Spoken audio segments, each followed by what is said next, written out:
तो भगवद गीता के छठे अध्याय में आपका स्वागत है। तो इस अध्याय का नाम है ध्यान योग। इसमें भगवान अष्टांग योग की विधि बताते हैं ध्यान योग के लिए। और अंत में भगवान ये भी बताएंगे, इतने सारे योग भगवान बता देते हैं अब तक। तो भगवान ये भी बताएंगे कि सर्वश्रेष्ठ योग क्या है। तो इस अध्याय में हमें ये भी सीखने को मिलता है। इसी के साथ हम आगे बढ़ते हैं। तो जब लोगों से पूछा जाता है कि योग क्या है, तो सबकी अलग अलग धारणा होती है। तो मैक्सिमम अधिकतर लोगों को लगता है कि योग का मतलब होता है कि शरीर में तेज लाना, चमक लाना, ठीक है, और जवान बने रहना। और या फिर किसी को लगता है कि योग का एप्लीकेशन क्या है, योग का उपयोग है वजन कम करना। और अलग अलग तरीके से लोग योग को देखते हैं। और हम देखते हैं कि योग का वास्तविक मतलब क्या है, वो भगवान इस अध्याय में हमें बताएंगे, ठीक है। तो योग के प्रति लोगों की अलग अलग धारणा है। तो किसी को लगता है कि अपनी कुंडली जागृत करना ये सब योग है ना। तो जैसे आप यहाँ पे देख रहे हैं, तो कई लोग हिमालय में जाके तपस्या करते हैं। उनको लगता है शायद ये योग है, ठीक है।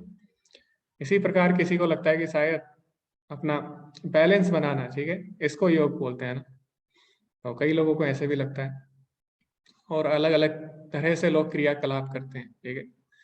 तो जैसे यहाँ पे आप देख रहे हैं, तो एक व्यक्ति ने अपना सिर जमीन में धंसा रखा। तो कई लोगों को लगता है शायद यही योग है, ठीक है। और भी हम आगे देखेंगे। तो कई लोगों को लग सकता है कि हाथ पैर मोड़ना शायद इसको योग बोलते हैं, ठीक है। और योग के लेके लोग अलग अलग तरीके से इसको अपनी मन मर्जी से कर रहे हैं, जैसा कि आप यहाँ पे भी देख सकते हैं, ठीक है।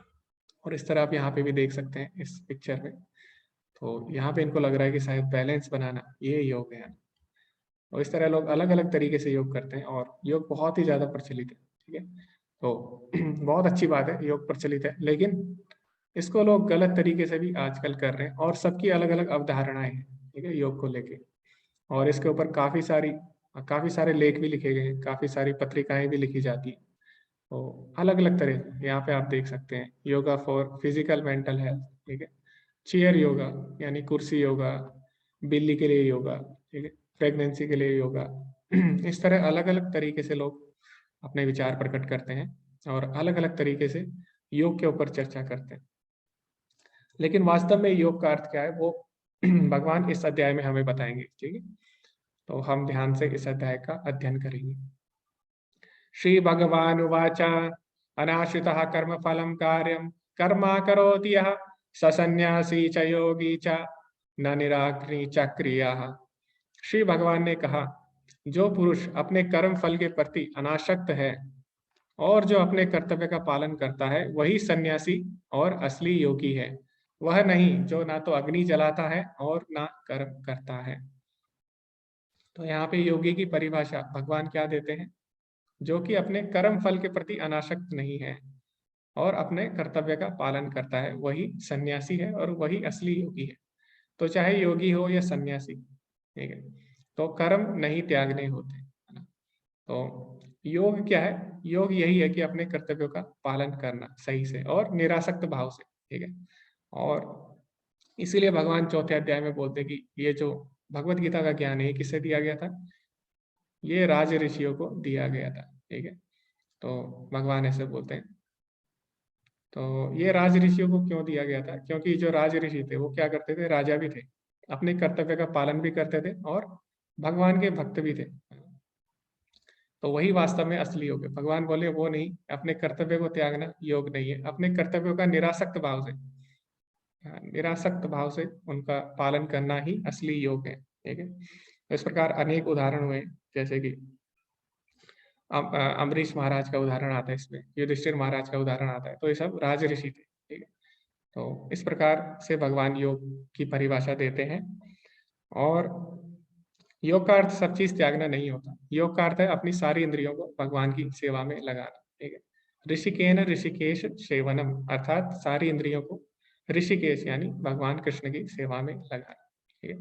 तो यहाँ पे भगवान क्या बोल रहे हैं, वह नहीं जो ना तो अग्नि जलाता है और ना कर्म करता है। तो अग्नि हम अलग अलग कार्यों के लिए उपयोग करते हैं, भोजन बनाने के लिए भी करते हैं और यज्ञ इत्यादि के लिए भी हम अग्नि का उपयोग करते हैं। तो ये तो हमें करने ही होते हैं, ठीक है, सांसारिक जो कार्य हैं वो हमें करने ही होते हैं।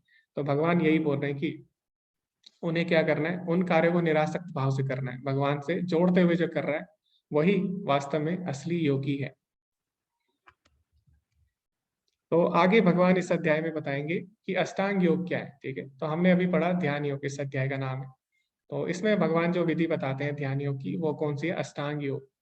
तो अष्ट अंग अर्थात जिसके 8 अंग होते हैं। ठीक है, तो हम देखते हैं जो ये ध्यान योग है इसके 8 अंग कौन से हैं। तो बहुत सारे लोगों को लगता है कि शायद आसन करना ही योग है। ठीक है, अष्टांग योग का मतलब है आसन करना, लेकिन ऐसा नहीं है। वो हम इसमें चर्चा करेंगे कि अष्टांग योग क्या है, उसका उद्देश्य क्या है। तो अष्टांग योग के 8 अंग हैं। तो सबसे पहले यम और नियम। यम और नियम में क्या होता है कि हमें क्या चीजें पालन करनी है, किन नियमों का हमें पालन करना है और किन को हमें त्यागना है, किन वस्तुओं को हमें त्यागना है। तो उसको यम और नियम बोला जाता है। उसके बाद आता है आसन। आसन में क्या होता है, अलग अलग मुद्राएं आती है। ठीक है, तो जो बहुत सारे लोग योग योग के नाम से जिसे जानते हैं वो है आसन। तो बहुत से लोगों को लगता है योग मतलब योगासन, लेकिन योगासन योग का, अष्टांग योग का एक छोटा सा पार्ट है। ठीक है, तो अष्टांग योग में योगासन है। उसके बाद है प्राणायाम। तो प्राणायाम में क्या करते हैं, अपनी सांसों की गति को नियंत्रित करते हैं अष्टांग योगी जो होते हैं। ठीक है, तो ये चीजें सबको पता है, यम नियम भी पता है और आसन भी पता है और प्राणायाम भी बहुत सारे लोगों को पता है। लेकिन इसके बारे में पूरी जानकारी किसी को नहीं होती कि अष्टांग योग वास्तव में है क्या और इसका उद्देश्य क्या है। ठीक है, तो सब लोग सोचते हैं कि बस खाली अपने शरीर को स्वस्थ रखना ही योग है, लेकिन वो खाली आसन में आ जाता है। ठीक है, उससे आगे भी अष्टांग योग है। तो फिर उससे आगे क्या आता है, प्रत्याहार। प्रत्याहार में क्या होता है, हम अपनी जो भी इंद्रिय सुख है उसका त्याग कर देते हैं। ठीक है, और धारणा क्या है, धारणा ध्यान की प्रारंभिक अवस्था है जिसमें हम ध्यान आरंभ करते हैं, और जब हम ध्यान में लीन हो जाते हैं इसमें अष्टांग योग में, तो उसके बाद क्या आती है, अंतिम अवस्था आती है इसकी, समाधि। तो समाधि में हम परमात्मा के दर्शन कर सकते हैं अपने हृदय में। ठीक है, संतः सदैव हृदयेषु विलोकयन्ति। तो जो संत है वो हमेशा भगवान के दर्शन कर सकते हैं। तो जितने भी योगी अष्टांग योगी, उनको किस किस पे ध्यान लगाते हैं, वो लोग परमात्मा पे ध्यान लगाते हैं अपने हृदय में। ठीक, लेकिन आजकल जो हम सीख रहे हैं उसमें कहीं भी भगवान का नाम नहीं होता है। जबकि अष्टांग योग का वास्तविक उद्देश्य क्या है, जो हमारे हृदय में परमात्मा है उस पर ध्यान लगाना। लेकिन लोग इसको यहाँ तक पहुंचते नहीं है, इसकी अंतिम अवस्था तक, इसके लक्ष्य तक, और 20 तक ही रहते हैं। ठीक है, लोग बस आसन तक ही सीमित रह जाते हैं। तो भगवान इसमें बताएंगे योग का वास्तविक उद्देश्य क्या है। तो इसी के साथ हम आगे बढ़ेंगे और फिर उसके बाद हम ये भी जानेंगे कि जो भगवान योग प्रणाली बताएंगे वो आजकल कितनी व्यावहारिक है। ठीक है, और अर्जुन की उस पर क्या प्रतिक्रिया होती है। तो इसी के साथ आगे बढ़ते हैं। अब भगवान अष्टांग योग के विषय में बताएंगे। जैसे हमने 8 अंग पढ़े थे अभी अष्टांग योग के, तो उसके बारे में भगवान विस्तार से बताते हैं थोड़ा थोड़ा। तो सबसे पहले भगवान बोलते हैं यम। यम मतलब क्या है, यम में उसे क्या करना है, यम में उसे एकांत जगह में रहना चाहिए और हमेशा अपने मन को नियंत्रित करना चाहिए। तो जो अष्टांग योग है उसमें पहली ही कंडीशन, ठीक है, तो उसमें पहला ही नियम क्या है, उसमें एकांत जगह होनी चाहिए। ठीक है, एकांत जगह, आसपास कोई भी नहीं होना चाहिए। और भगवान आगे भी बताएंगे कि एकांत होनी चाहिए जगह और पवित्र होनी चाहिए, पवित्र स्थल होना चाहिए और एकांत। लेकिन आजकल क्या समस्या है, आजकल जो जगह एकांत है वो पवित्र नहीं है और जो जगह पवित्र है वो एकांत नहीं है ना। तो बहुत मुश्किल है आजकल, और विशेषकर जो लोग शहरों में रहते हैं, ठीक है, उनके लिए तो एकांत स्थान बहुत ही दुर्लभ है ना। तो इसीलिए कई लोग क्या करते हैं, कई लोग हरिद्वार जाते हैं, ऋषिकेश जाते हैं। ठीक है, लेकिन ये सबके लिए प्रैक्टिकल नहीं है, पहली ही चीज है। तो सबके लिए प्रैक्टिकल नहीं है, लेकिन कुछ लोग जा सकते हैं। ठीक है, तो इसमें पहली ही शर्त ये है, इसका पहला ही नियम है कि एकांत स्थान में जाना है। उसके बाद इसमें भगवान क्या बोलते हैं आगे, खाने सोने कार्य करने और मनोरंजन करने की उसकी आदतें समशीतोष्ण होनी चाहिए। ठीक है, तो जो योगी होता है अष्टांग योगी, उसका खाना भी नियमित होना चाहिए। तो भगवान बोलते हैं ना अधिक खाना चाहिए और ना इसमें कम खाना है, और सोना भी ना अधिक सोना है योगी को, ना कम सोना है। और इसी तरह उसके सारे जितने भी कार्यकलाप हैं वो नियमित रूप से होने चाहिए, अर्थात उनमें डिसिप्लिन होना चाहिए। ठीक है, नियमित रूप से वो होने चाहिए। तो उसके बाद आगे भगवान आसन में क्या बोलते हैं, आसन कैसा होना चाहिए, जमीन पर कुसा घास बिछाएं और फिर इसे एक हिरण के खाल से ढक ले। आसन ना तो बहुत ऊंचा होना चाहिए और ना ही नीचे होना चाहिए और पवित्र स्थान पर स्थित होना चाहिए। तो किसी व्यक्ति के शरीर, गर्दन और सिर को एक सीध में रखना चाहिए और नाक की नोक पर लगातार घूरना चाहिए। इस प्रकार एक अनगढ़ दबे हुए मन से, भय से रहित, पूरी तरह से यौन जीवन से मुक्त किसी को भी मेरा ध्यान करना चाहिए। तो इसमें हम देखते हैं भगवान आसन में क्या बोल रहे हैं। तो भगवान बोले कुशाग्रास होनी चाहिए, आसन उस पे होना चाहिए और बहुत ज्यादा ऊंचा भी नहीं होना चाहिए।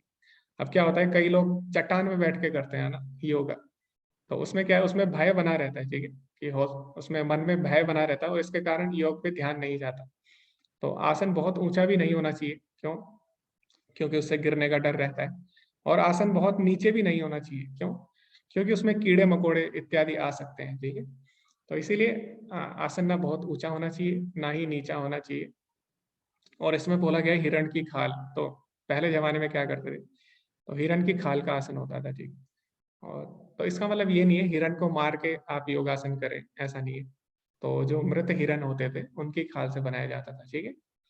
तो इसमें ये बोला है, फिर उसके बाद हमारे शरीर सीधा होना चाहिए, जब हम आसन में बैठते हैं बिल्कुल सीधा होना चाहिए, ठीक है। जो हमारी गर्दन है, पीठ है, हाँ, वो एक सीध में होनी चाहिए। उसके बाद भगवान लास्ट में, अंत में इसमें क्या बोलते हैं, उसको मेरा ध्यान करना चाहिए, ठीक है। ये बात, इस पे हमें ध्यान देना है कि हमें क्या करना है, अष्टांग योगी को क्या करना है, उसको भगवान का ध्यान करना चाहिए। लेकिन आजकल लोग क्या कर रहे हैं, ध्यान भी करते हैं तो या तो वो कोई ज्योति पे ध्यान देते हैं या किसी वस्तु पे ध्यान देते हैं या कोई कोई तो शून्य पे ध्यान लगाता है, ठीक है। तो भगवान बोल रहे हैं ये प्रक्रिया नहीं है। तो अष्टांग योग में किस पे ध्यान लगाना है, भगवान पे ध्यान लगाना है, ठीक है।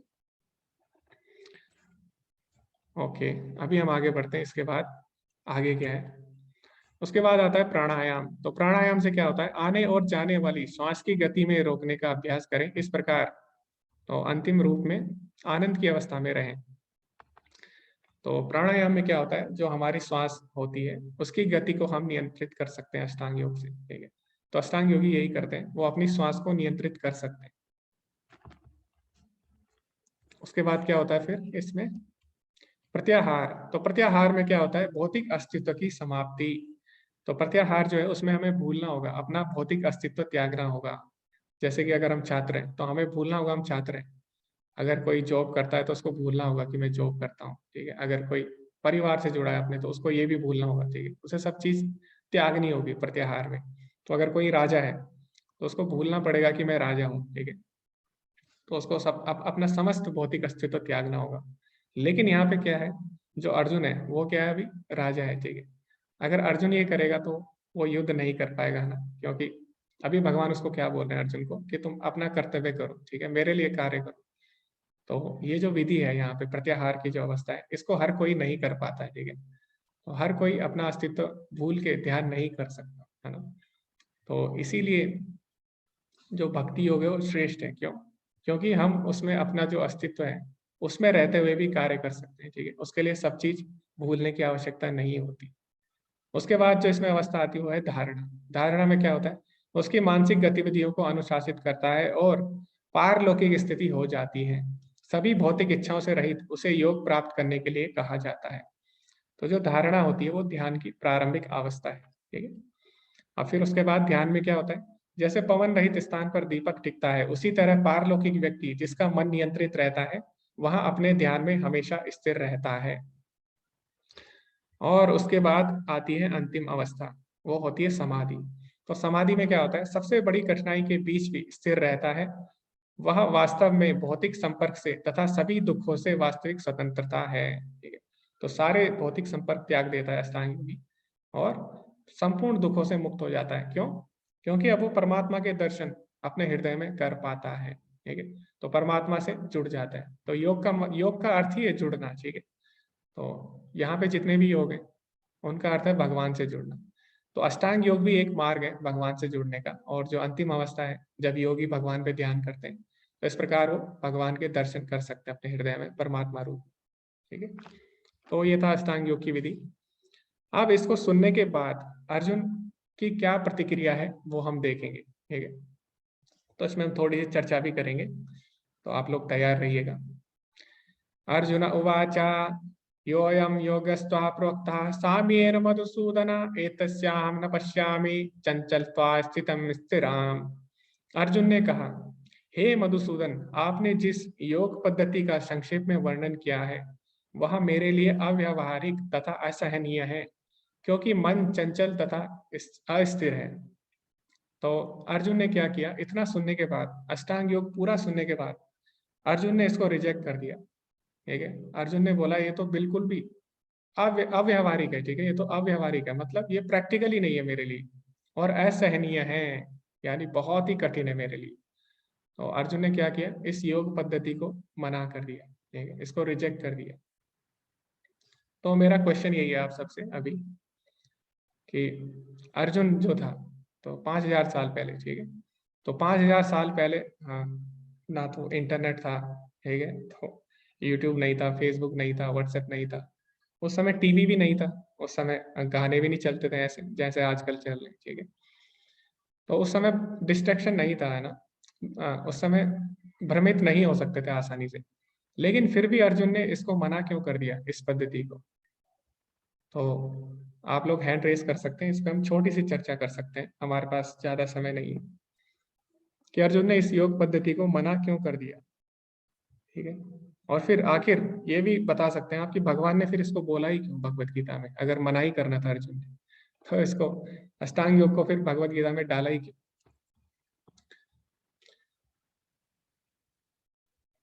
ओके, ठीक है विनोद प्रभु जी, आपको चित्र मिल जाएंगे, तो पहले हम चर्चा करेंगे इस पे। ठीक है,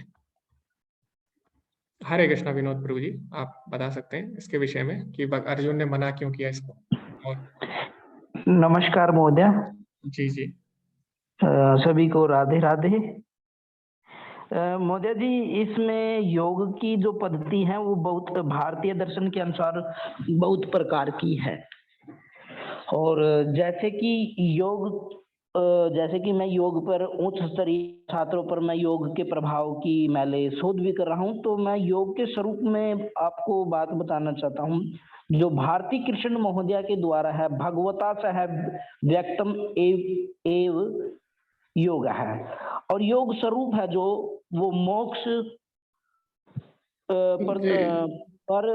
परद चित्त वृत्ति निरोधः एवं योग उच्यते है। येन चित्त वृत्ति ही निरोधः समाधिनाम व्यक्तम प्राप्ति न स्यात्, अर्थात जीव आत्मा सब व्यक्तियों पृष्ठ न सेहु। मतलब सर जो ये है, जो मोक्ष की प्रदता है वो चित्त वृद्धि निरोधा, यानी जो मन की वृद्धि है ना उसको रोक के योग किया जाता है।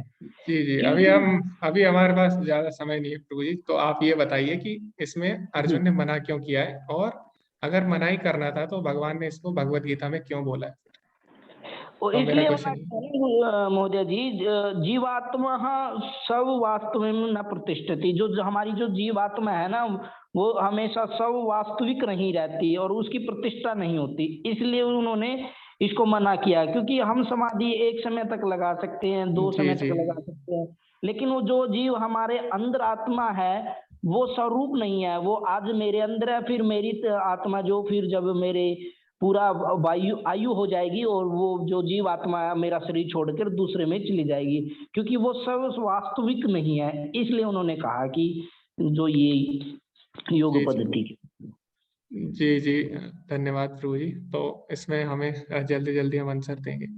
ठीक है, आप किसी और को बताना है तो आप बता सकते हैं इसमें आखिर भगवान ने ऐसा क्यों बोला है। हाँ, जो लोग पहले इसको कर चुके हैं कोर्स को, उन्हें इसका आंसर मालूम होगा। तो जो नए हैं उनसे हम पूछेंगे, ठीक है, अभी फिर उसके बाद हम पूछेंगे जो लोग पहले कर चुके हैं इसको। हरे कृष्णा निधि माता जी। हरे कृष्ण प्रभु जी। जी जी, आप बता सकते हैं। क्योंकि अर्जुन गृहस्थ में है, अर्जुन सब राज्य का भोग कर रहे हैं और अपने भाई संबंधियों सबके साथ है, इसलिए वो मना करते हैं। जी जी, उनके लिए कठिन है ये। जी जी जी, तो माता जी ने बिल्कुल सही आंसर दिया। एक कारण बताया माता जी ने कि अर्जुन गृहस्थ है, ठीक है, उसके लिए बिल्कुल भी संभव नहीं है कि वो सब चीज छोड़ के एकांत में चला जाए, और या फिर वो क्या करे। प्रत्याहार में हमने देखा था ना प्रत्याहार की अवस्था में हमें सब चीज त्यागनी होती है, भौतिक चीज हमें भूल जाना है। अगर कोई राजा है तो उसको भूलना है मैं राजा हूँ, ठीक है। लेकिन अभी अर्जुन ऐसा नहीं कर सकता है, तो इसीलिए बहुत कठिन है, ठीक है। तो एक ये भी कारण है कि अर्जुन के लिए, क्योंकि अर्जुन राजा है, गृहस्थ है, तो उसके लिए एकांत स्थान में जाना और सब भौतिक जीवन का त्याग करना उसके लिए बहुत ही कठिन है। तो एक ये भी कारण है, दूसरा और भी कारण है, तो वो भी हम जानेंगे। हरे कृष्णा आरती माता जी। हरे कृष्णा प्रभु जी। जी प्रभु जी जी, एक तो माता जी ने एकदम करेक्ट कारण बताया, और एक कारण ये भी है कि जो मन है वो सबसे ज्यादा शैतान होता है, उस पर किसी का कंट्रोल नहीं होता। तो मन जो है वो बहुत चंचल होता है। इस वजह से भी अर्जुन का मन स्थिर नहीं हो पाएगा, तो वो ये पद्धति नहीं कर सकता। और आपका जी जी। सेकंड प्रश्न था कि कृष्णा ने ये क्यों बताई सबसे पहले। तो उसका उत्तर ये है क्योंकि हम सभी को लगता है कि कोई भी जो अच्छी चीज़ होती है वो आसान से ईज़िली नहीं मिल सकती। उसके लिए कुछ कठिन ना कठिन करना ही पड़ेगा। इसलिए कृष्णा पहले कठिन रास्ता बताएँगे, फिर एंड में चल के जो एकदम करेक्ट है और ईज़ी वे है वो भी बताएँगे। जी ठीक जी है। जी। हरे कृष्ण। हरे कृष्णा। तो माता जी काफी बार कोर्स कर चुकी है, तो उनको आंसर वैसे भी पता है, तो उनके आंसर बिल्कुल सही है। सॉरी, अभी हम काली चरण प्रभु जी से पूछेंगे। हरे कृष्णा प्रभु जी, आप इसमें कुछ ऐड करना चाहेंगे? हरे कृष्ण प्रभु जी। एक तो अर्जुन क्या है ना, सारे प्रश्न हमारी तरफ से पूछ रहा है, तो इसलिए उसको पता था कि आगे जो है भविष्य में लोग इतना नहीं कर पाएंगे, इसलिए उसने मना कर दिया कि ये संभव ही नहीं है। और कृष्णा ने जी ये अष्टांग योग पहले इसलिए डाला कि लोग इधर उधर ना भटके, उनको इसकी कठिनाई पता लगे और इस सादा सरल भक्ति मार्ग पे वो आ जाएं। जी जी जी। बहुत ही सटीक जवाब दिया प्रभु जी ने। तो अर्जुन जो क्वेश्चन कर रहा है, ऐसा नहीं है कि अर्जुन का मन डिस्ट्रैक्ट है, ठीक है। अर्जुन का ध्यान भटक रहा है और अर्जुन ने मना किया मेरे लिए प्रैक्टिकल नहीं है। अर्जुन तो राजी था, शुरू में ही हमने पढ़ा था पहले अध्याय में ही। अर्जुन तो तैयार है घर बार सब त्यागने के लिए। अर्जुन ने पहले ही बोल दिया कि मुझे तो युद्ध नहीं करना है और इससे अच्छा मैं एकांत में चले जाऊं, सब चीज छोड़ दो। तो अर्जुन तो तैयार है।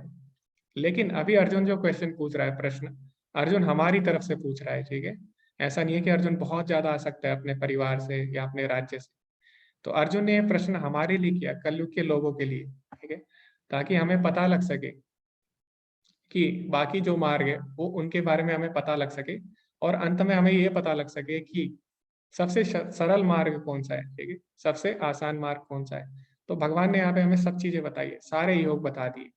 लेकिन अंत में इस अध्याय के भगवान बताएंगे सर्वश्रेष्ठ योग क्या है, ठीक है। इसीलिए पहले भगवान हमें सारे योग बता रहे हैं, ताकि बाद में हमारे मन में संशय ना रहे, ठीक है। और इसीलिए अर्जुन ने इसे मना भी कर दिया। तो अर्जुन ने मना किया क्यों? क्योंकि कलयुग में ये व्यावहारिक नहीं है। तो आप देख सकते हैं अष्टांग योग में क्या हो रहा है अभी, समाधि तक कोई पहुंचता नहीं है ना। वो उन लोगों को लगता है योग का अर्थ है, अष्टांग योग का अर्थ है बस खाली आसन करना, यही लोगों को लगता है।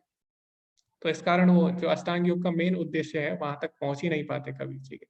इसीलिए अर्जुन ने मना कर दिया कि ये जो योग की विधि है ये प्रैक्टिकल व्यावहारिक नहीं है, ठीक है, कलयुग में। तो व्यवहारिक इसलिए भी नहीं है। हाँ, मान लीजिए ठीक है, कोई अगर चले जाता है सब चीज छोड़ के, है ना, अष्टांग योग करने के लिए, जैसे कि इसमें जाना पड़ता है, लेकिन ये सबके लिए नहीं है ना। मान लो घर में जो माता जी लोग हैं वो कैसे कर सकते हैं इसको, ठीक है, वो कैसे सब चीज छोड़ के चले जाए। जो छोटे छोटे बच्चे हैं, अभी हम देख रहे हैं इसमें छोटे छोटे बच्चे भी जुड़े हुए हैं ना, तो वो कैसे इसको अपना सकते हैं? क्या वो सब चीज छोड़ के जा सकते हैं? नहीं जा सकते ना। तो ये प्रैक्टिकल नहीं है, ठीक है, कलयुग में। तो कलयुग में प्रैक्टिकल क्या है वो भगवान आगे बताएंगे, ठीक है, अंतिम अंत में बताएंगे। तो इसके बाद अर्जुन एक और चीज बताता है मन के विषय में। अर्जुन क्या बोलता है? चंचलम ही मनः कृष्णा प्रमार्थी बलवद्रम तस्याहम निग्रहम मन्ये वायुरेव सुदुष्करम। तो इसमें अर्जुन मन के 4 गुण बताता है, वो कौन सा है? तो अर्जुन बोलता है चंचलम ही मना कृष्णा। तो हे कृष्ण, जो हमारा मन है बहुत ही ज्यादा चंचल है, और उसके बाद परमार्थी बलवत दृढ़म, उसके बाद उत्श्रंखल है अर्थात अशांत है, हठीला है, अत्यंत बलवान है, अतः मुझे इसे वश में करना वायु को वश में करने से भी अधिक कठिन लगता है। तो मन क्या है? बहुत ही ज्यादा चंचल है। अभी यहाँ पे तो एक सेकंड में, अभी यहाँ पे एक सेकंड में होता है ये, हो सकता है ये अमेरिका चले जाए, एक सेकंड में हो सकता है ये दूसरे ग्रह पे चले जाए। तो मन हमारा इतना तीव्र है कि एक जगह पे टिकता नहीं।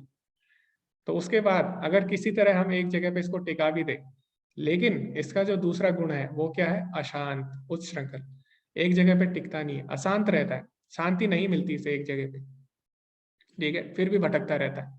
लेकिन फिर भी अगर हम इसे शांत कर दें तो क्या होता है, ये हठीला भी है, ठीक है, जिद करता है, दोबारा दोबारा भाग जाता है। फिर अगर हम इसे बांध भी दें किसी तरह, लेकिन इसका एक और गुण है, वो क्या है, ये बलवान है, तो आप इसे बांध भी नहीं सकते। एक समय बाद क्या होगा, ये आपके वश से बाहर हो जाता है। तो अर्जुन बोला है, अर्जुन ने मन के 4 गुण बताए हैं, तो इसके कारण अर्जुन बोलता है मन को वश में करना वायु को वश में करने से भी अधिक कठिन है। तो हम देखते हैं अपनी मुट्ठी में, अगर हम वायु को वश में करना चाहें तो बहुत ही मुश्किल होता है, वायु वश में नहीं होती हमारी मुट्ठी में। तो अर्जुन बोला जो मन है वो उसको वश में करना इससे भी कठिन है, ठीक है। लेकिन आगे भगवान क्या बोलते हैं इसके विषय में, ये भी हम जानेंगे। श्री भगवान उवाचा असंचय महाबाहो मनो दुर्निग्रहं चलम अभ्यासेन तु कौन्तेय वैराग्येण च गृह्यते। श्री भगवान ने कहा, हे महाबाहु कुंती पुत्र, निसंदेह मन, चंचल मन को वश में करना अत्यंत कठिन है, किंतु उपयुक्त अभ्यास द्वारा तथा विरक्ति द्वारा ऐसा संभव है। तो सबसे पहले हमें इसमें यह देखना होगा श्लोक में कि सबसे पहले भगवान ने ये बात स्वीकार की कि वास्तव में मन को कठिन करना वास्तव में मन को वश में करना बहुत ही कठिन है, ठीक है। तो भगवान ऐसा नहीं बोलते, नहीं नहीं अर्जुन तुम झूठ बोल रहे हो, ऐसा कुछ नहीं है, मन को वश में करना तो बहुत आसान है, ऐसा नहीं बोलते भगवान। भगवान बोले असंशय महाभव, कि इसमें कोई भी संशय नहीं है कि मन को वश में करना बहुत ही ज्यादा कठिन है, ठीक है। तो भगवान स्वयं बोल रहे हैं मन को वश में करना बहुत ही ज्यादा कठिन है, ठीक। लेकिन अब भगवान ने बीमारी तो बता दी है, अब भगवान इसकी दवाई भी बताते हैं। तो सबसे पहले हम डॉक्टर पे जाते हैं तो डॉक्टर क्या करता है, पहले बीमारी बताता है, उसके बाद दवाई बताता है। तो पहले भगवान ने बता दिया मन को वश में करना कठिन है, लेकिन अब भगवान इसकी दवाई भी बताते हैं। क्या? अभ्यासेन तु कौन्तेय वैराग्येण च गृह्यते। तो 2 चीजें हमें करनी है। पहला क्या? अभ्यास, ठीक है। तो कोई भी शॉर्टकट नहीं है, ऐसा नहीं है आप कुछ चीज खाओ और मन वश में हो जाएगा, कोई दवाई कोई गोली खाओ और मन वश में, नहीं, ऐसा कुछ नहीं है। मन को वश में करने के लिए अभ्यास करना है, ठीक है, हमेशा हमेशा। तो हो सकता है पहली बार हमारा मन भटके, बहुत बार भटके किसी कार्य में, फिर अभ्यास करते रहेंगे करते रहेंगे करते रहेंगे तो धीरे धीरे कम होगा। तो ये अभ्यास से ही होगा, ठीक है। ये बहुत ही लंबा प्रोसेस है, लंबी विधि है, तो ये कोई आसान नहीं है मन को वश में करना, ठीक है। इसके लिए हमें अभ्यास करते रहना है निरंतर। उसके बाद अभ्यास के साथ साथ हमें एक और चीज ध्यान रखनी है, वो क्या है? वैराग्येण च गृह्यते। तो हमारे अंदर विरक्ति का भाव भी होना चाहिए, ठीक है। तो विरक्ति का भाव कैसे आएगा? क्योंकि हम तो बहुत ज्यादा आसक्त हैं सारी चीजों से, है ना, भौतिक चीजों से। तो इसका उत्तर भगवान ने दूसरे अध्याय में दिया है, ठीक है। दूसरे अध्याय का अगर आप 59वां श्लोक पढ़ेंगे, उसमें भगवान बोलते हैं, ठीक है, इसका आंसर दिया है कि विरक्ति कैसे आएगी किसी भी चीज से। तो भगवान क्या बोलते हैं? विषया विनिवर्तन्ते निराहारस्य देहिना रसवर्जम रसोप्यस्यम परम दृष्टा निवर्तते। तो भगवान इसमें बताते हैं कि जब हमें उच्च रस का आस्वादन हो जाता है तो जो निम्न स्तरीय रस होते हैं उनका हम त्याग कर देते हैं। जब हमें जीवन में हायर टेस्ट मिलेगा तो हम जो जीवन में लोअर टेस्ट है उसको छोड़ देते हैं। तो इसी से विरक्ति होती है, ठीक है। अब हमारा मन क्या है, इसको हमेशा अच्छी अच्छी चीजें चाहिए ना। तो मान लो अभी किसी को बहुत ज्यादा भूख लगी है, ठीक है, और उसके सामने चावल है, कच्चे चावल है, उसके सामने और कुछ भी नहीं है, तो क्या करेगा? उसके पास कोई ऑप्शन ही नहीं है, वो खा लेगा ना। अभी क्या है, उसी व्यक्ति को भूख लगी है, ठीक है, दूसरी दूसरी सिचुएशन है, उसमें क्या है, उसके पास कच्चे चावल भी है और पके चावल भी है। तो अब क्या करेगा वो? पके चावल खाएगा, कच्चे नहीं खाएगा ना, क्योंकि उसके पास दोनों ऑप्शन है।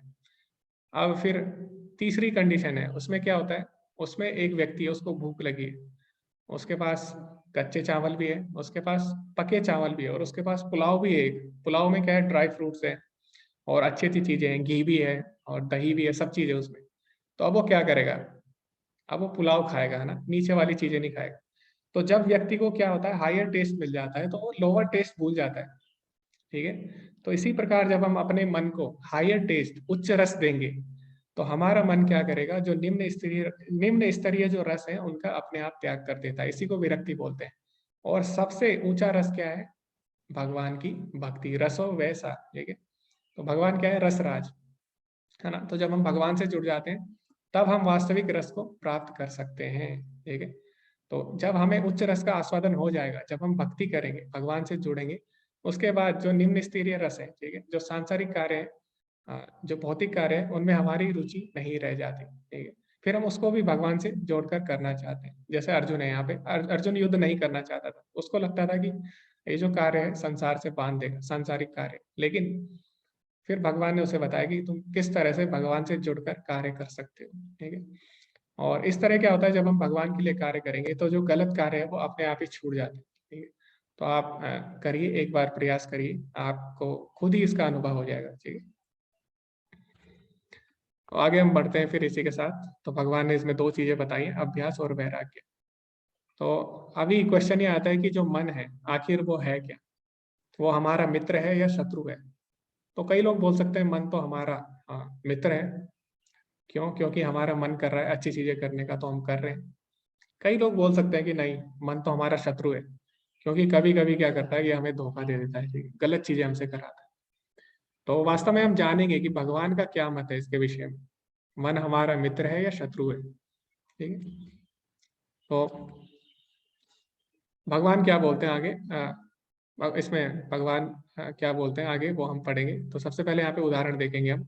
तो मन आग की तरह है, जब नियंत्रित किया जाता है तो चमत्कार हो सकता है, नियंत्रण से बाहर हो तो तबाही हो सकती है। तो मन कैसा है, मन को अगर हम वश में कर ले, ठीक है, जैसे आग है, तो आग को अगर हम वश में कर ले तो उसका हम सदुपयोग कर सकते हैं। जैसे आप मिसाइल आप देख सकते हैं यहाँ पे, ठीक है, मिसाइल में क्या होता है, ईंधन, ईंधन से क्या होती है, अग्नि प्रज्वलित होती है ना, लेकिन उसको हम नियंत्रित कर सकते हैं, तभी तो जो यान है या जहाज है या जो मिसाइल है वो बाहर जा सकती है ना, वो आकाश में उड़ सकती है। क्यों? क्योंकि अभी वो हमारे, जो उसकी अग्नि है वो हमारे वश में है, ठीक है। जैसे सूर्य है, सूर्य में भी क्या है, एक नियमित रूप से हमें अग्नि मिलती है सूर्य से। लेकिन अगर यही अग्नि नियंत्रण से बाहर हो जाए, जैसे जंगल में होता है, जंगल में क्या होता है, आग लग जाती है ना नियंत्रण से बाहर, तो क्या करती है, सारी चीजें नष्ट कर देती है, सारे जंगली जानवर, उनके घर सब नष्ट हो जाते हैं, पेड़ पौधे, ठीक है। तो इसी तरह हमारा मन भी है, अगर ये हमारे नियंत्रण में है तो क्या है, ये हमारा मित्र बन जाएगा। लेकिन अगर ये हमारे नियंत्रण में नहीं है तो ये हमारा शत्रु बन जाता है।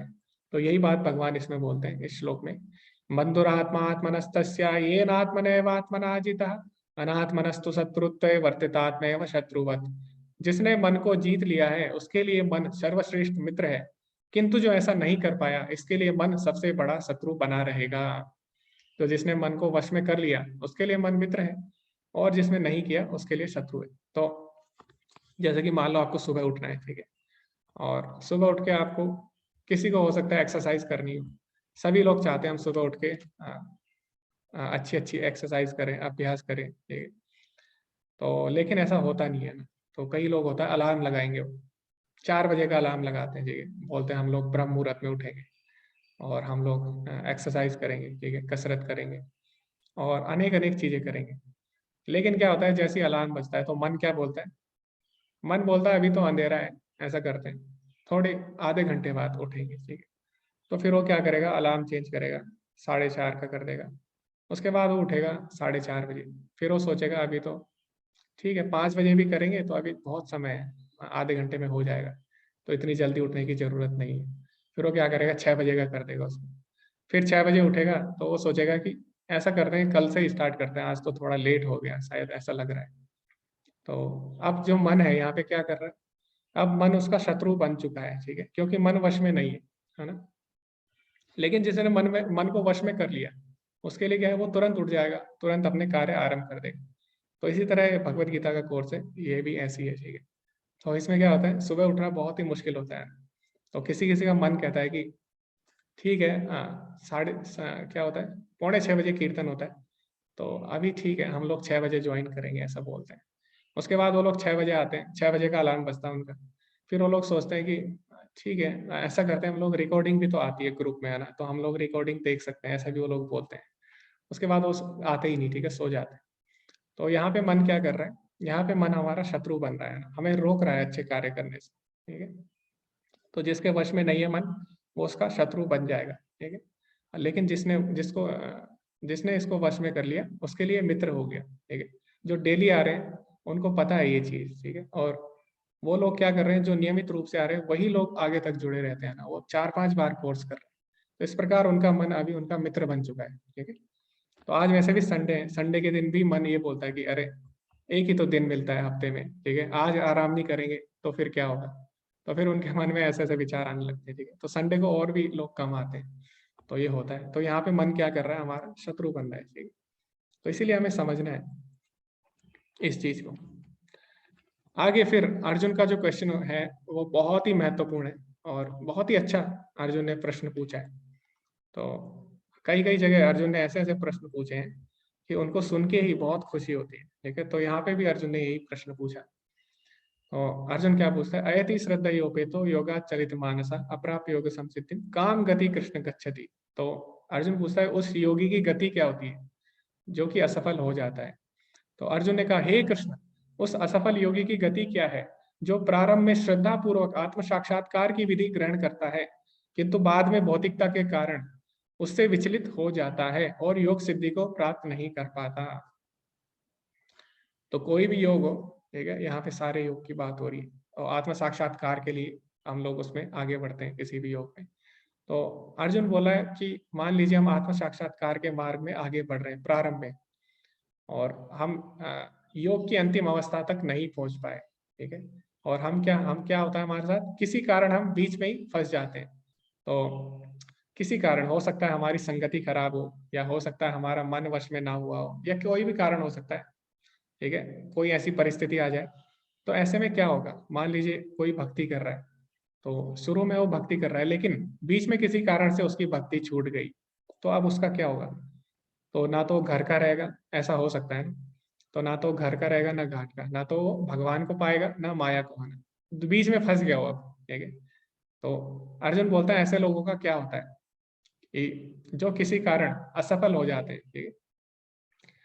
तो भगवान क्या बोलते हैं आगे, तो भगवान बोलते हैं असफल योगी पवित्र आत्माओं के लोकों में अनेकानेक वर्षों तक भोग करने के बाद या तो सदाचारी पुरुषों के परिवार में या धनवान कुल में जन्म लेता है।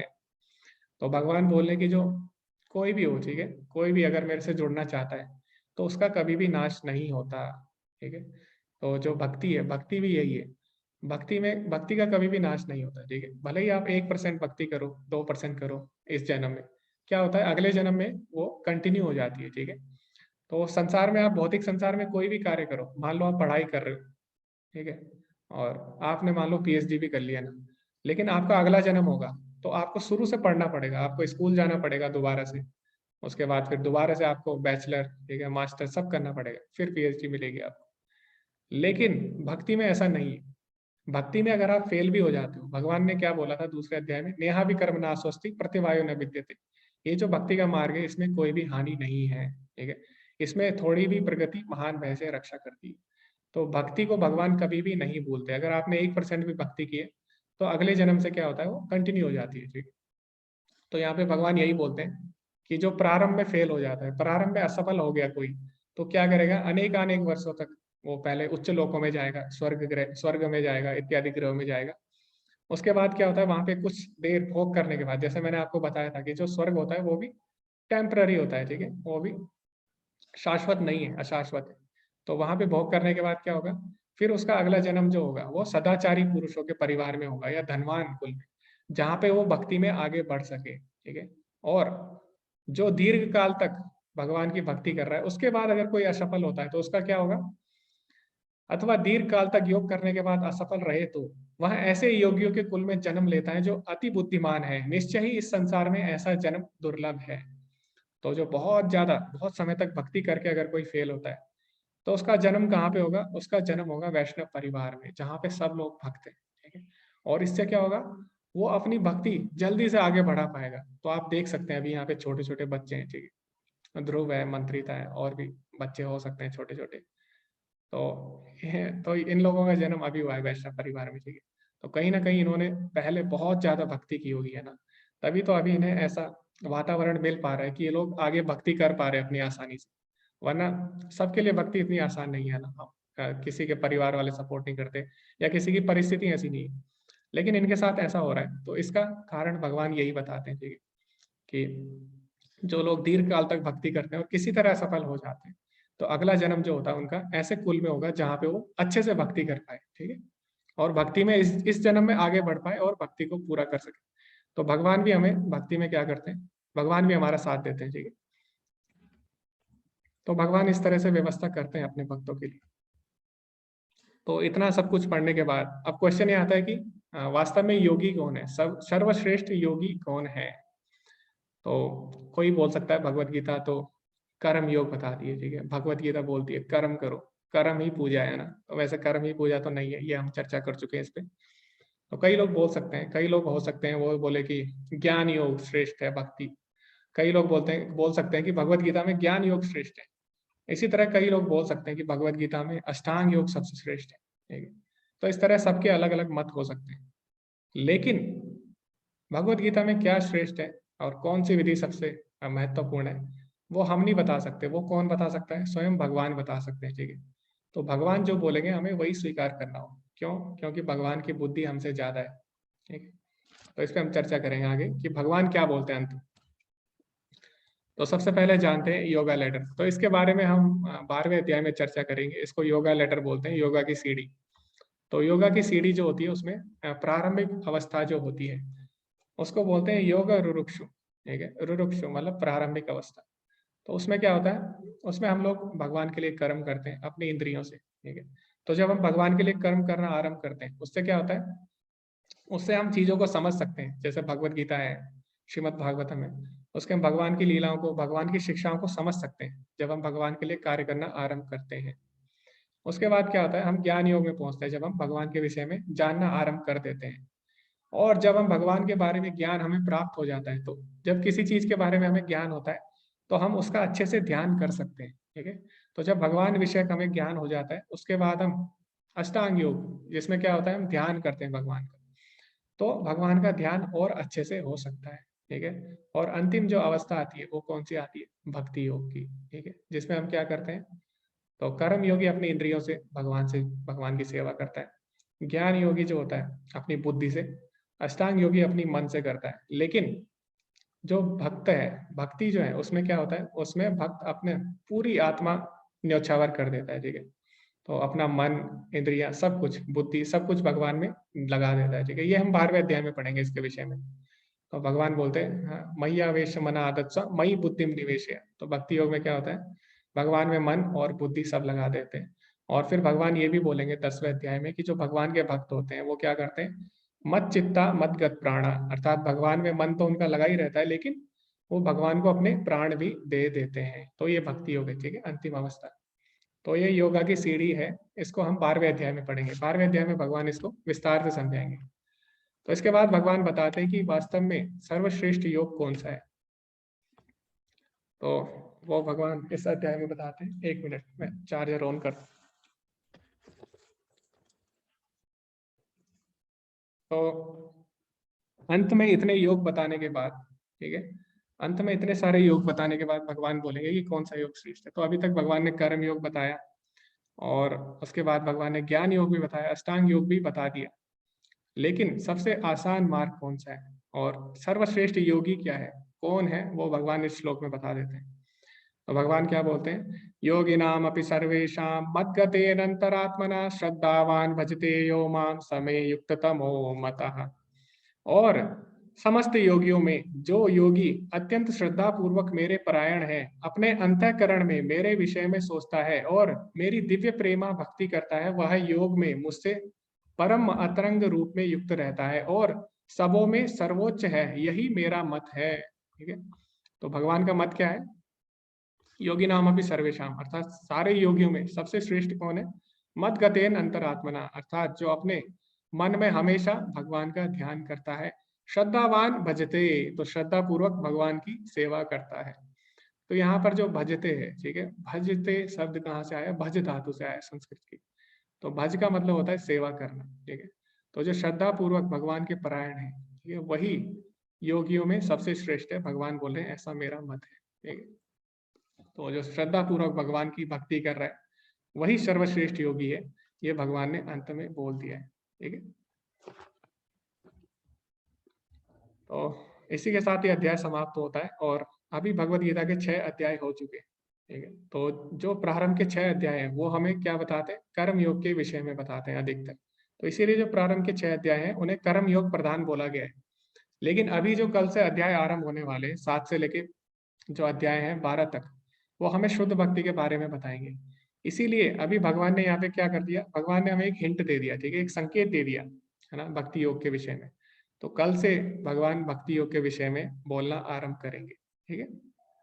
तो इसीलिए कल जो अध्याय होने वाला है कल से, वो बहुत ही ज्यादा महत्वपूर्ण। तो अब क्वेश्चन ये आता है कि कौन सा योग करें, कलयुग में हम भगवान से कैसे जुड़े, ठीक है। तो कलयुग के लिए कौन सा योग था, तो जो भगवान ने अभी अष्टांग योग की विधि बताई, ये अर्जुन ने बोला अभी व्यवहारिक नहीं है, तो ऐसा नहीं है ये व्यवहारिक अभी नहीं है तो कभी नहीं थी, है ना। अष्टांग योग विधि थी व्यवहारिक, वो कब थी, सतयुग में, ठीक है। सतयुग में ये विधि बहुत ही ज्यादा व्यवहारिक थी। तो सतयुग में ये विधि लोग अपनाते थे अष्टांग योग की, और भगवान का ध्यान करते थे, ठीक है। तो जो श्रीमद् भागवतम है उसमें आता है, उसमें एक श्लोक है, कृतो यध्याय तो विष्णु। तो जो सतयुग था उसमें क्या करते थे, भगवान विष्णु का ध्यान करते थे, ठीक है। तो जो अष्टांग योग विधि है वो किस युग की थी, सतयुग की विधि थी। उसके बाद आता है त्रेता युग। तो त्रेतम यजते मकई।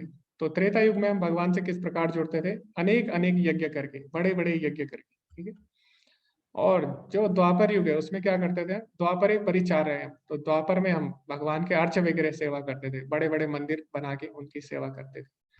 लेकिन कलयुग में हम भगवान से किस तरह जुड़ सकते हैं, कलो तद हरि कीर्तनम। कलयुग में केवल भगवान का नाम लेने से ही हमें वो सिद्धि प्राप्त हो जाएगी जो बड़े बड़े अष्टांग योगियों को सतयुग में प्राप्त होती थी, और जो बड़े बड़े यज्ञ होते थे, और त्रेता युग में और द्वापर युग में जो बड़े बड़े मंदिर अर्च विग्रह सेवा करके जो लाभ मिलता था, वो केवल कलयुग में हमें भगवान का नाम लेने से ही मिल जाएगा, ठीक है।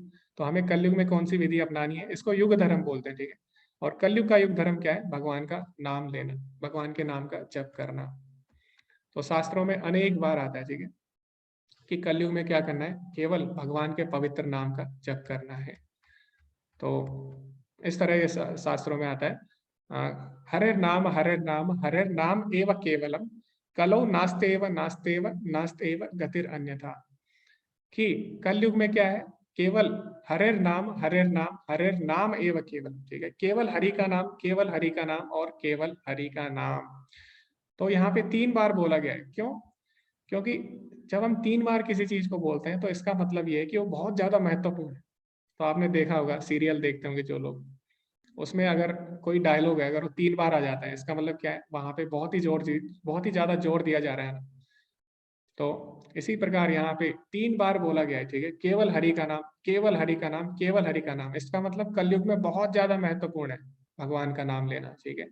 और आगे ये भी बोल रहे हैं, कलो नास्ते व नास्ते व नास्ते व गतिर अन्यथा। इसके अलावा कोई भी उपाय नहीं है, कोई भी उपाय नहीं है, कोई भी उपाय नहीं है, कोई दूसरा रास्ता नहीं है, ठीक है। तो कलयुग में हमें कौन सा रास्ता अपनाना है, भगवान के नाम का जप करना है, ठीक है, ऐसा शास्त्र बोलते हैं। तो अब क्वेश्चन ये आता है कि कौन सा नाम का जप करें, भगवान के तो अनेक नाम है, हरि अनंत, हरि कथा अनंत, हरि की कथा भी अनंत है, उनके नाम भी अनंत है।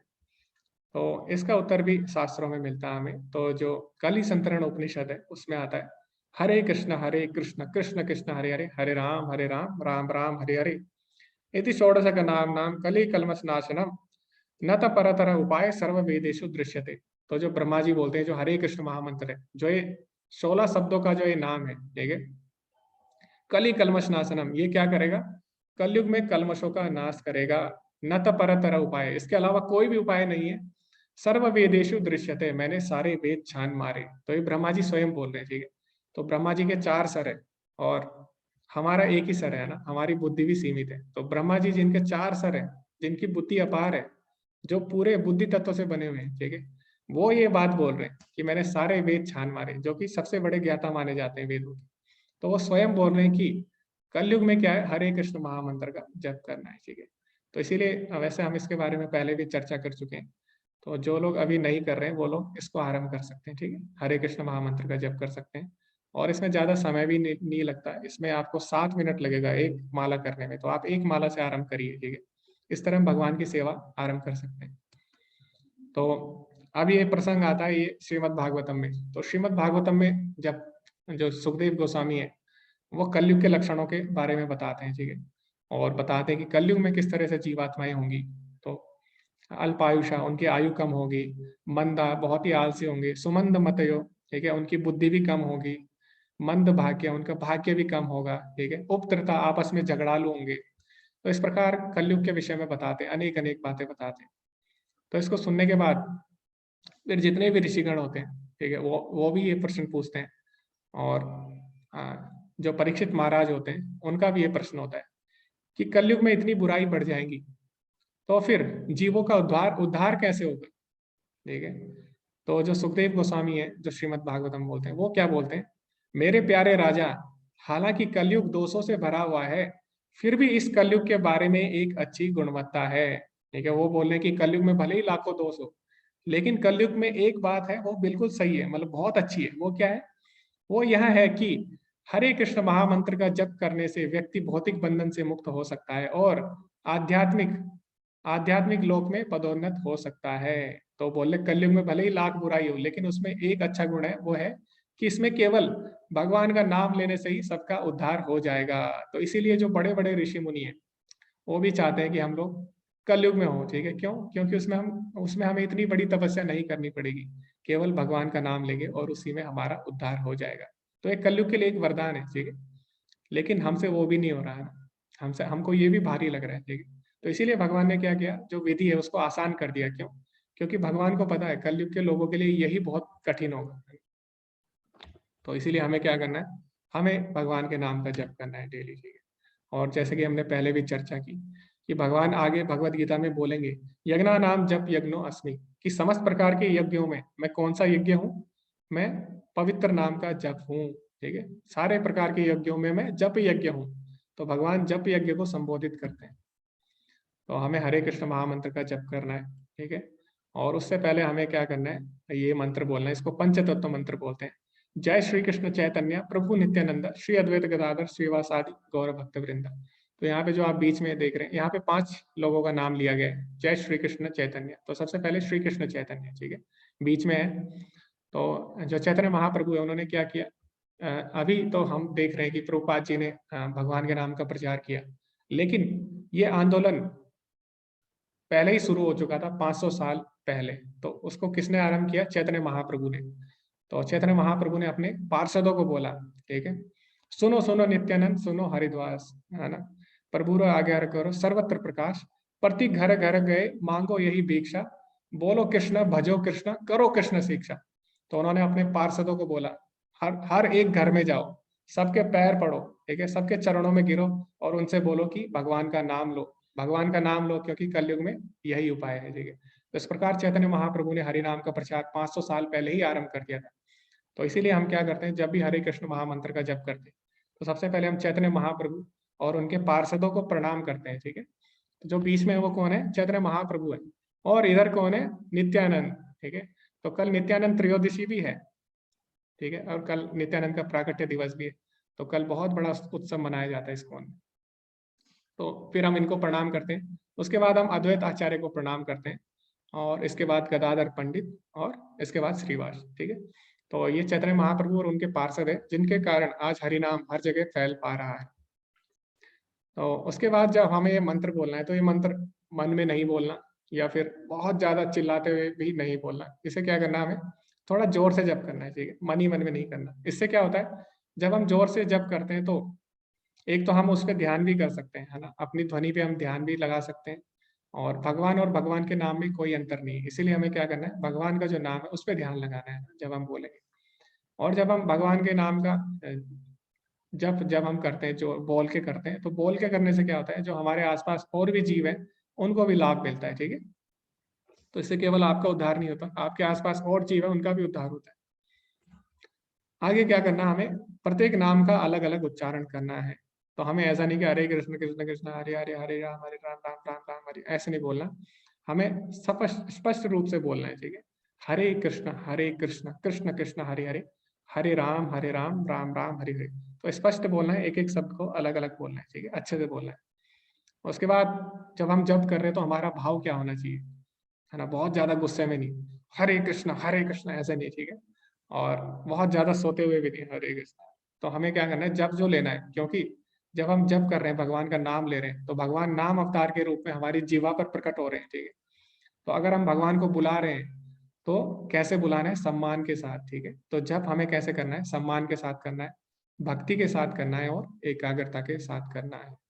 तो आरंभ में हो सकता है आपको इसमें समय लग जाए, लेकिन भगवान ने क्या बोला है? अभ्यासेन तु कौन्तेय वैराग्येण च गृह्यते, ठीक है। तो इस बात का हमें ध्यान रखना है।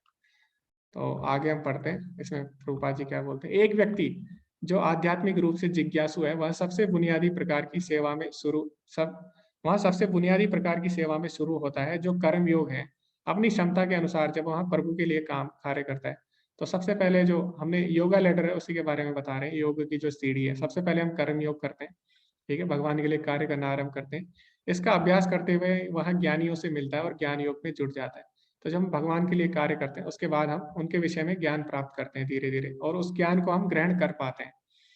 फिर वह धीरे धीरे समझने लगता है कि वह शरीर नहीं है, परमात्मा उसके हृदय में रहता है और वह इस बात को महसूस करना चाहता है। अब क्या होता है, इससे जब वो भगवान के विषय में सुनता है, तो उसके हृदय में वो परमात्मा को अनुभव कर पाता है और उनके विषय में और ज्यादा समझना चाहता है और उनसे जुड़ना चाहता है।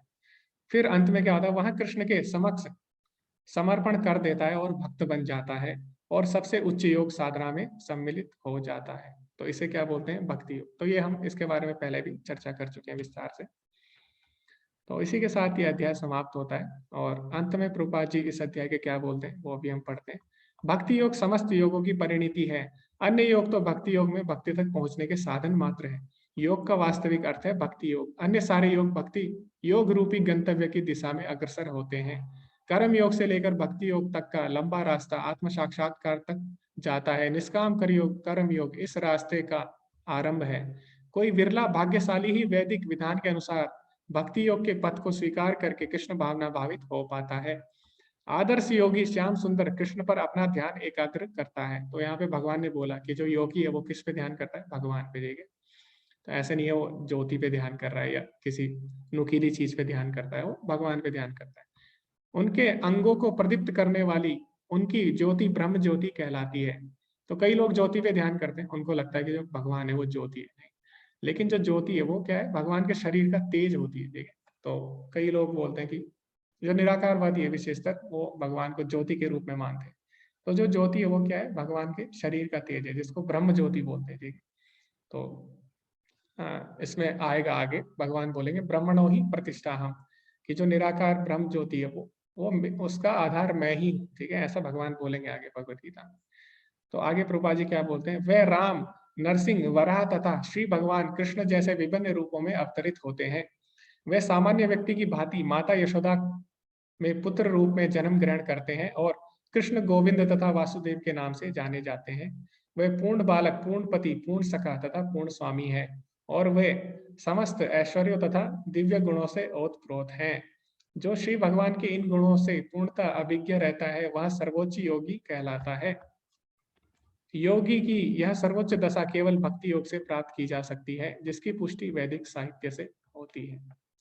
तो इसी के साथ ये अध्याय समाप्त हो चुका है। तो इसमें हमें पता लग गया है कि सर्वश्रेष्ठ योग क्या है और योग का अंतिम लक्ष्य क्या है।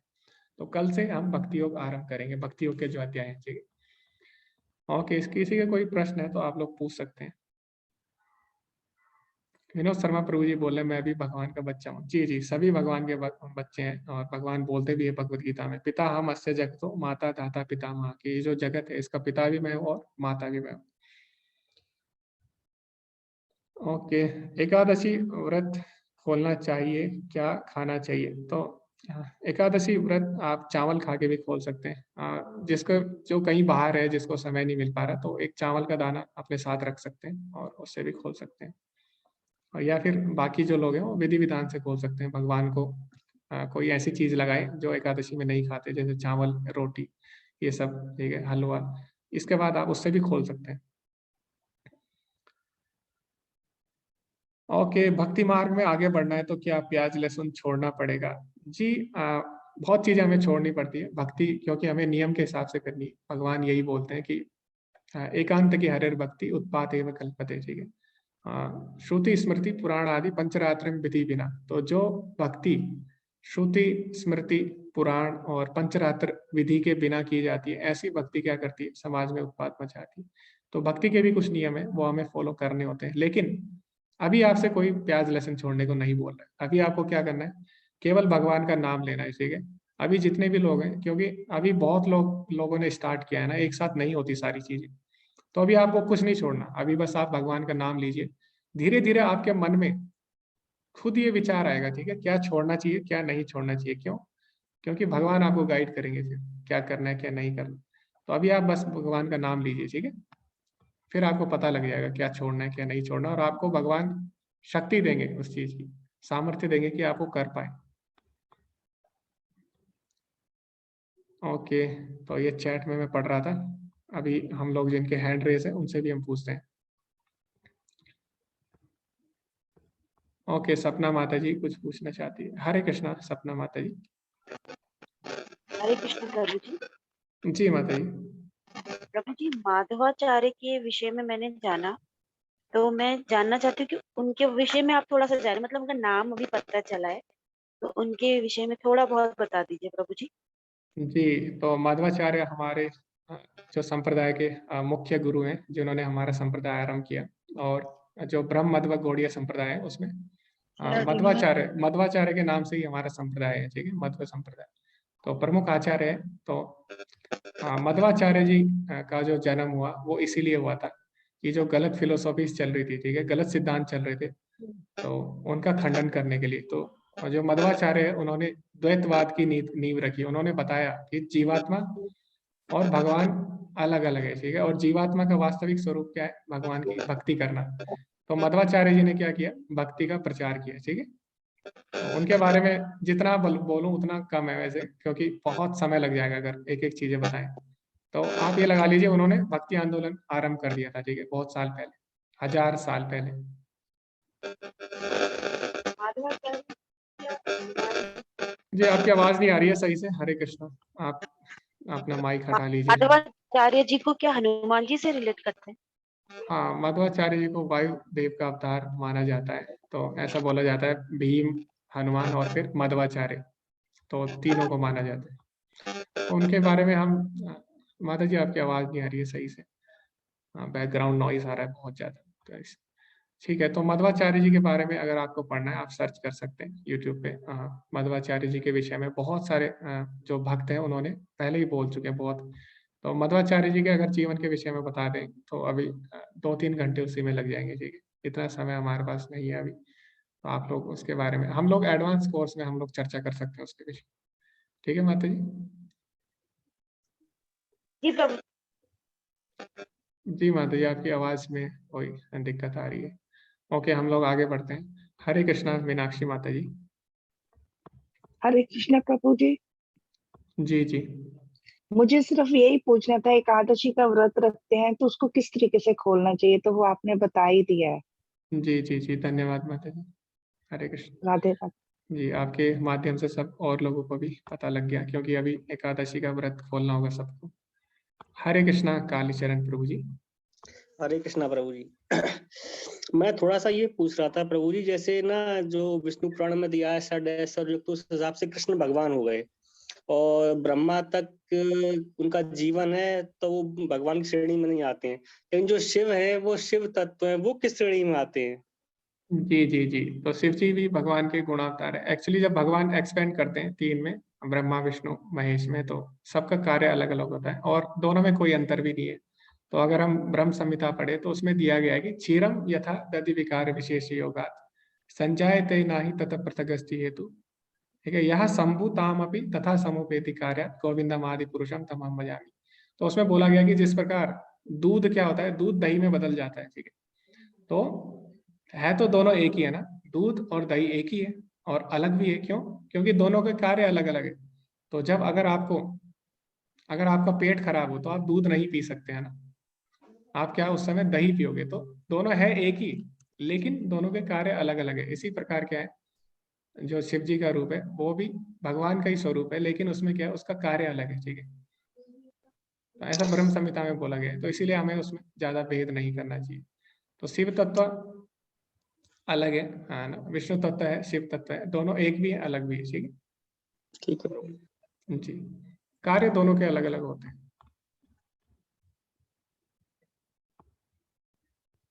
तो अभी आप भागवतम पढ़ेंगे, उसमें आपको और ज्यादा क्लियर हो जाएगा, ठीक है, कि किस तरह सदाशिव है, सदाशिव से फिर किस प्रकार विस्तार होता है, किस प्रकार सृष्टि होती है, तो उसके विषय में भी हम पढ़ेंगे। तो अभी मैं सबसे रिक्वेस्ट करना चाहूंगा कि ये जो सारे टॉपिक है हम भागवतम में पढ़ेंगे, ठीक है। तो अभी अगर आपका इस कक्षा से संबंधित कोई प्रश्न है तो उससे क्या होगा, बाकी लोगों का समय बच जाएगा, फिर उनको, फिर किसी को मान लो डाउट हो तो उसको भी समय मिल जाएगा उसका डाउट पूछने का। तो अभी हम कक्षा से संबंधित ही अगर पूछे तो सही रहेगा। हरे कृष्णा पायल माता जी। हरे कृष्णा प्रभु जी। मैं ये पूछ रही थी कि एकादशी के दिन चावल क्यों नहीं खाते हैं, और दूसरे दिन एकादशी के दिन वो निषिद्ध में रहता है और दूसरे दिन हम चावल से व्रत तोड़ लेते हैं, ऐसे कैसे होता है? जी जी, तो और चावल जो होता दूसरा है, प्रश्न भी है कि मेरा कभी जो एकादशी मुझे पता चल जाती है कि कल है तो वो हम रह पाते हैं, फिर जो नहीं पता चलती तो नहीं रह तो पाते। कोई नहीं, और अगली वाली कर सकते हैं आप। हाँ, मतलब मेरा पूरा 12 महीने का 24 नहीं हो पाता, कुछ हो पाती कुछ नहीं हो पाती है। तो मैं सोचती हूँ हो सकता अभी छूट रहा है, फिर बाद में भगवान धीरे धीरे हो सकता पूरी कराते जाएंगे। जैसे जी जी जैसे जी आगे बढ़ेंगे वैसा उतना सीरियस होते जाएंगे हम लोग इन सारी चीजों के लिए।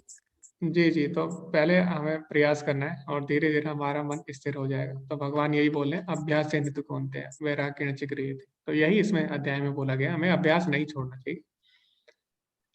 जी माता जी, और आपका एक जो प्रश्न था कि हम लोग चावल क्यों नहीं खाते, दाल क्यों नहीं खाते, ये सब, तो अगर आप साइंटिफिकली देखें तो वैसे अगर मैं ऐसे बताऊंगा आपको तो हो सकता है आपको अच्छा ना लगे ये जवाब। तो अगर हम वैज्ञानिक तरीके से देखें तो हमारे जो शरीर है उसको एक दिन आराम की भी आवश्यकता होती है ना, और चावल दाल ये सब चीज़ें बहुत हैवी होती है, ठीक है। तो एक दिन, उस दिन हम क्या कर सकते हैं, कम खाना खा सकते हैं। तो आजकल बाहर में थेरेपी दी जा रही है, ठीक है, बड़े बड़े हॉस्पिटलों में ये विधि फॉलो की जा रही है, बड़े बड़े इंस्टीट्यूट में, और उनको लाभ भी देखने को मिला है, और वो इसी से ट्रीट कर रहे हैं अपने जो मरीज हैं उनको, इसी विधि से। तो ऐसा नहीं है जो चीज़ें हमारे शास्त्रों में दी है वो बस खाली कहानी है, ठीक है, उनके पीछे बहुत अच्छे अच्छे वैज्ञानिक कारण है। तो उस दिन चावल नहीं खाना, एक दिन चावल ना खाने से, दाल ना खाने से, हैवी खाना ना खाने से जो हमारे शरीर में जो टॉक्सिन होते हैं, ठीक है, जिनके कारण कैंसर वगैरह होता है। तो कैंसर क्या होता है, कैंसर एकदम नहीं होता है ना, धीरे धीरे होता है वो, जब हमारे शरीर में टॉक्सिन जमा होते हैं, ठीक है। तो एक दिन अगर हम व्रत रखते हैं तो उस दिन क्या होता है, उससे साफ हो जाते हैं, ठीक है। तो उस दिन हम क्या करते हैं, उस दिन हम, अब हम बिना खाए तो रह नहीं सकते, तो उस दिन हम हल्का खाना खाते हैं, ठीक है, बिल्कुल हल्का। तो कई लोग तो निर्जला भी रखते हैं, लेकिन वो हर कोई नहीं रख सकता। तो या तो हम पानी पी सकते हैं, या हम जूस पी सकते हैं, दूध पी सकते हैं, ठीक है, मतलब लिक्विड ले सकते हैं हम, ठीक है। और या फिर अगर हम फल भी खा सकते हैं, मतलब हम हल्का खाना खाना है। और एक और कारण है हल्का खाना खाने का, कि एकादशी में हम क्या करते हैं, भगवान के बारे में अधिक से अधिक हम श्रवण करते हैं, भगवान के बारे में अधिक से अधिक उनका नाम का जप करते हैं। और जब हम हल्का खाना खाते हैं तो उससे क्या होता है, हमारा मन अच्छे से लगेगा इसमें, ठीक है। क्योंकि ज्यादा हैवी खाना खाएंगे तो उससे हमें नींद आने लग जाएगी, है ना, आपने देखा होगा, ज्यादा खा के लोग सो जाते हैं, तो भगवान का नाम नहीं हो पाएगा फिर। तो एक दिन हम भगवान के लिए भी निकालते हैं, ठीक है। तो भगवान के लिए निकालते हैं, इसीलिए हम उस दिन खाने पे कम ध्यान देते हैं, ठीक है। तो हम हल्की चीजें खाते हैं, बस इसका यही कारण है। बाकी और भी कारण है, शास्त्रों में कहानियां भी दी है वो बहुत सारी, तो वो भी आप पढ़ सकते हैं, ठीक है। ठीक है माता जी, हरे कृष्णा। ओके। हरे कृष्णा। जी जी, तो अभी हम आगे बढ़ते हैं। विनोद प्रभु जी कुछ पूछना चाहते हैं। हरे कृष्णा विनोद प्रभु जी, आपकी क्लास नहीं है, 7 बजे से क्लास थी ना आपकी? हाँ, अभी उन दूसरे महोदय जी अभी ले रहे हैं, जी क्योंकि जी जी actually मैंने आज उनको रिक्वेस्ट डाली थी। जी जी जी हाँ, जैसे कि माता जी, पायल माता जी कह रही थी 24 एकादशी नहीं होती, वैसे 26 एकादशी होती है। जी, वो अधिक मास में हो जाती है क्या? हाँ, अधिक मास में। तो हम्म। जानकारी के लिए मैं बता देता हूँ। जी जी और जी दूसरी बात, चावल है वो कार्बन डाइऑक्साइड का एक विशेष उसके अंदर होता है, इसलिए एकादशी नंदा तिथि के लिए होती है, जो कि आनंद की प्राप्ति के लिए होती है। इसलिए शारीरिक रूप से वो चावल, और भी बहुत वैज्ञानिक रहस्य है, वो बाद में मैं बता दूंगा उनको, क्योंकि अब मेरा प्रश्न है वो मैं पूछ लेता हूँ आपसे। जी जी। योग पद्धति है जो हमारी, उसमें मैंने जो भागवत के अनुसार कितनी योग पद्धतियां हैं? तो यहाँ पे जो योगों का वर्णन हुआ है इसमें तो 4 मुख्यतः योगों का वर्णन हुआ है। तो कर्म योग हुआ है, और ज्ञान योग की पद्धति, और इसमें अष्टांग योग यानी ध्यान योग और भक्ति योग, इसमें 4 मुख्य तरह की जो है जो पद्धति है उनका वर्णन हुआ है। बाकी और शास्त्रों में हो सकता है और ज्यादा हुए, लेकिन मुख्यतः भगवान ने इसमें भगवत गीता में इन 4 का ही उल्लेख किया है। जी धन्यवाद जी महोदय जी। और महोदय जी जैसे हम कर्म योग की बात करते हैं, संख्या योग की बात करते हैं, और इन दोनों में महोदय जी जैसे कि संख्या योग और कर्म योग को जब हम विस्तार से अगर उसके अंदर हम जाते हैं तो योग पद्धति के अनुसार इन दोनों में क्या अंतर है महोदय जी? ओके, तो कल हमने इसके बारे में चर्चा की थी। कल 4था ही श्लोक था कल के अध्याय का। तो उसमें भगवान बोलते हैं सांख्य योगो पृथक बाला परवदन्ति न पंडिता एकम अपि स्थितो सम्यक उभयोर विन्दते फलम्। तो भगवान बोले हैं दोनों एक ही है, कर्म योग और सांख्य योग दोनों का प्रयोजन एक ही है। तो मैंने आपको उदाहरण भी दिया था कि कर्म योग क्या है, जैसे कि पेड़ को पानी देना, ठीक है, और सांख्य योग क्या है, पेड़ की जड़ का पता लगाना। तो दोनों ही जरूरी है ना। अगर हमें पेड़ की जड़ का पता नहीं होगा और हम लोग पानी इधर उधर डाल रहे हैं, कोई पत्तों पे डाल रहे हैं, कोई फूल पे, तो पेड़ अच्छे से पेड़ का ध्यान नहीं होगा, ठीक है, पेड़ ग्रो नहीं करेगा। इसी प्रकार खाली पेड़ की जड़ का पता लग गया और उसमें पानी नहीं डाल रहे तो तब भी पेड़ नहीं उगेगा, है ना। तो दोनों ही जरूरी है, जड़ की पता लगाना और पानी भी देना। तो जो सांख्य योग है उससे हमें पता लगता है, हाँ, हम 24 तत्वों का अध्ययन जब करते हैं विस्तार से तो उसमें हमें पता लगता है कि इनमें से हम क्या है, हम इनमें से आत्मा है, ठीक है। ना मैं हाथ हूँ, ना मैं पैर हूँ, ना मैं मन हूँ, बुद्धि हूँ, अहंकार हूँ, मैं क्या हूँ, मैं एक आत्मा हूँ। तो ये हमें सांख्य से पता लगता है। लेकिन अब हमें क्या करना है, जो हम कर्म योग है उससे हम अब क्या करते हैं, कर्म करना आरंभ करते हैं भगवान के लिए। तो दोनों ही जरूरी है। जब तक हमें ये पता नहीं लगेगा कि हम आत्मा है, भगवान के अंश है, तब तक हम भगवान की सेवा अच्छे से नहीं कर पाएंगे। तो इसीलिए दोनों एक ही हैं और दोनों का प्रयोजन एक ही है। ये भगवान कल के अध्याय में बता चुके। ठीक है प्रभु जी। जी धन्यवाद महोदय जी। और जी। मैं थोड़ा है कॉमन सेंस की बात कर रहा हूँ। जैसे महोदय जी हर रोज एक ही मैले प्रश्नों का उत्तर देना चाहिए वहां पर जो प्रमाण पत्र के लिए, या फिर एक ही दिन में 18 के 18 कर सकते हैं? आप एक साथ 18 कर सकते हो, इसमें कोई दिक्कत नहीं है। ठीक है महोदय जी, जी, धन्यवाद। धन्यवाद। हरे कृष्णा प्रभु जी। और प्रभु जी अपना कीमती समय निकाल कर यहाँ पे आते हैं, उनकी योग की क्लासेस भी होती और बहुत अच्छा कार्य कर रहे हैं प्रभु जी। तो वो संस्कृत के विद्वान भी है, गुरुकुल से पढ़े हुए हैं संस्कृत। ओके, अभी हम चैट में कुछ क्वेश्चन है उनको भी ले लेते हैं, ठीक है। कौशिक प्रभु जी बोल रहे हैं आज थोड़ा डिस्टरबेंस हो रहा है। ओके, मेरी आवाज में डिस्टरबेंस हो रहा है क्या? ओके, मैं अपना वीडियो ऑफ कर देता हूँ, हो सकता है। जी, अब शायद सही हो जाए थोड़ा सा। ओके, सचिन प्रभु जी बोल रहे हैं कि राधा जी के बारे में बताएं, वो किसका अवतार है। राधा तो कृष्ण ही है स्वयं, ठीक है, दोनों में कोई अंतर नहीं है। तो जो राधा है वो भगवान की आह्लादिनी शक्ति है, ठीक है।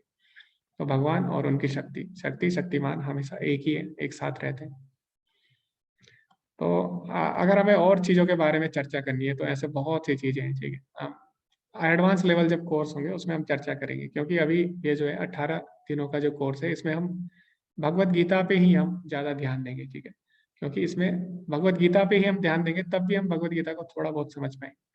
तो आगे जो कोर्स होंगे उसमें हम पूरी चर्चा करेंगे। भागवतम के जब कोर्स होंगे, क्लासेस होंगी, तो उसमें इसके बारे में विस्तार से चर्चा होगी, ठीक है। ओके, अनीता माता जी बोल रही है कि माला नहा धोकर करना चाहिए, बट बिना नहाए माला करने में कुछ दोष लगता है। नहीं, तो चैतन्य महाप्रभु ने क्या बोला है, तत्र पिता नियमितः स्मरण ही न काला। कलयुग में इसका ना कोई नियम है, ना कोई समय है, ना ही कोई परिस्थिति है। किसी भी अवस्था में आप भगवान का नाम ले सकते हो, क्योंकि एक तो कलयुग है, वैसे ही लोग भगवान का नाम नहीं लेंगे, ठीक है। भगवान के नाम में रुचि नहीं है किसी की। ऊपर से अगर आप इसमें इतने सारे नियम लगा दोगे तो फिर तो बिल्कुल ही कोई भी नहीं लेगा। इसीलिए चैतन्य महाप्रभु ने बोला है कि आप किसी तरह बस भगवान का नाम लीजिए। हाँ, अगर आपसे नियम फॉलो हो पा रहे हैं, जैसे कि सुबह उठ के नहा धो के अगर आप करते हैं तो उससे आपका ध्यान ज्यादा अच्छे से लगेगा। लेकिन अगर आप किसी कारणवश नहीं कर पा रहे हैं, मान लो कोई बीमार है या किसी की कोई समस्या है, ठीक है, व्यक्तिगत समस्या है, तो वो लोग कर सकते हैं, ठीक है। तो हमें प्रयास करना है कि स्वच्छ रह के करें। लेकिन अगर किसी से नहीं होता तो इसमें कोई अपराध नहीं है कलयुग। आप भगवान का नाम ले सकते हैं किसी भी अवस्था में। ओके, एकादशी का उल्लेख गीता में नहीं है, ठीक है, तो इसका भागवतम में आएगा और इसका पद्म पुराण में आता है, इसका अनेक और जगह भी आएगा। ओके, विकल्प प्रभु जी बोल रहे हैं कोई डिस्टर्बेंस नहीं है। अच्छा, हो सकता है कि सचिन प्रभु जी के उसमें नेटवर्क में कोई इश्यू हो। पायल माता जी क्या बोल रही है, आगे की कोर्स की जानकारी कैसे मिलेंगी, और वो अब छोड़ना नहीं चाहती, उन्हें बहुत अच्छा लग रहा है सबके संग में रह के, सभी भक्तों के। जी माता जी, अभी क्या होगा, जब ये कोर्स खत्म हो जाएगा 18 डेज का, तो उसके बाद एक लिंक भेज दिया जाएगा ग्रुप में, एडवांस लेवल के जो कोर्स होते हैं उनमें आप जुड़ सकते हैं फिर, ठीक है, उस पर क्लिक करके। तो आप ग्रुप में बने रहिए और वहीं पे आपको लिंक दे दिया जाएगा अंत में, जब ये कोर्स समापन हो जाएगा। ओके, लविता माता जी कुछ पूछना चाहती थी। हरे कृष्णा लविता माता जी।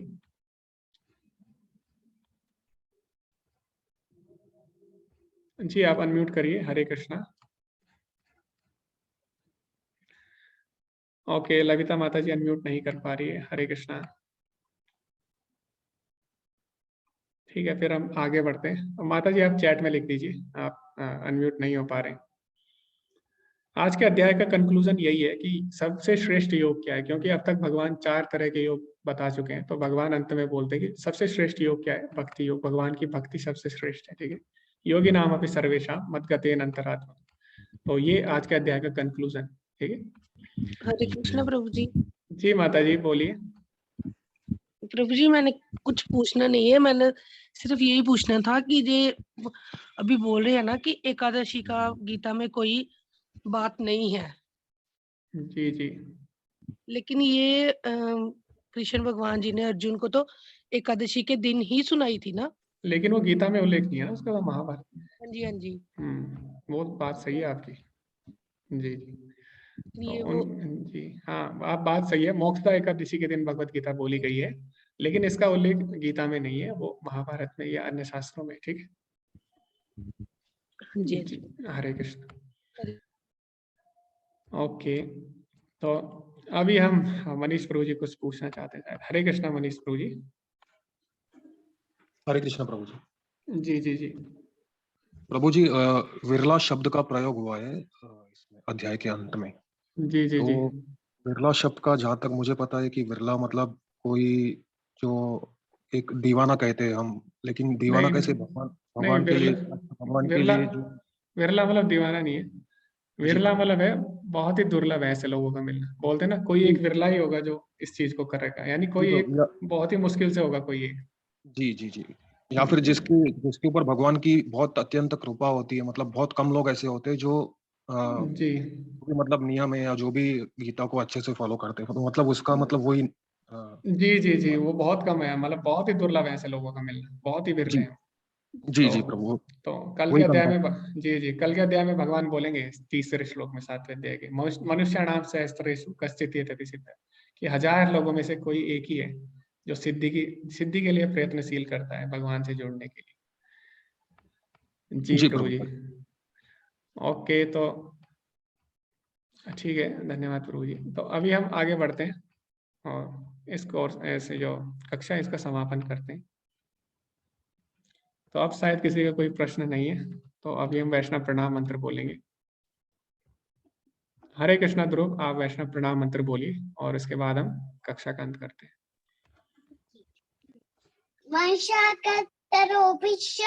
कृपासिन्धु एव च पतितानां पावनेभ्यो वैष्णवेभ्यो नमो नमः। अनंत कोटि वैष्णव वृंद की जय। श्रील जय जय। जय हरे कृष्णा। धन्यवाद आप सभी का।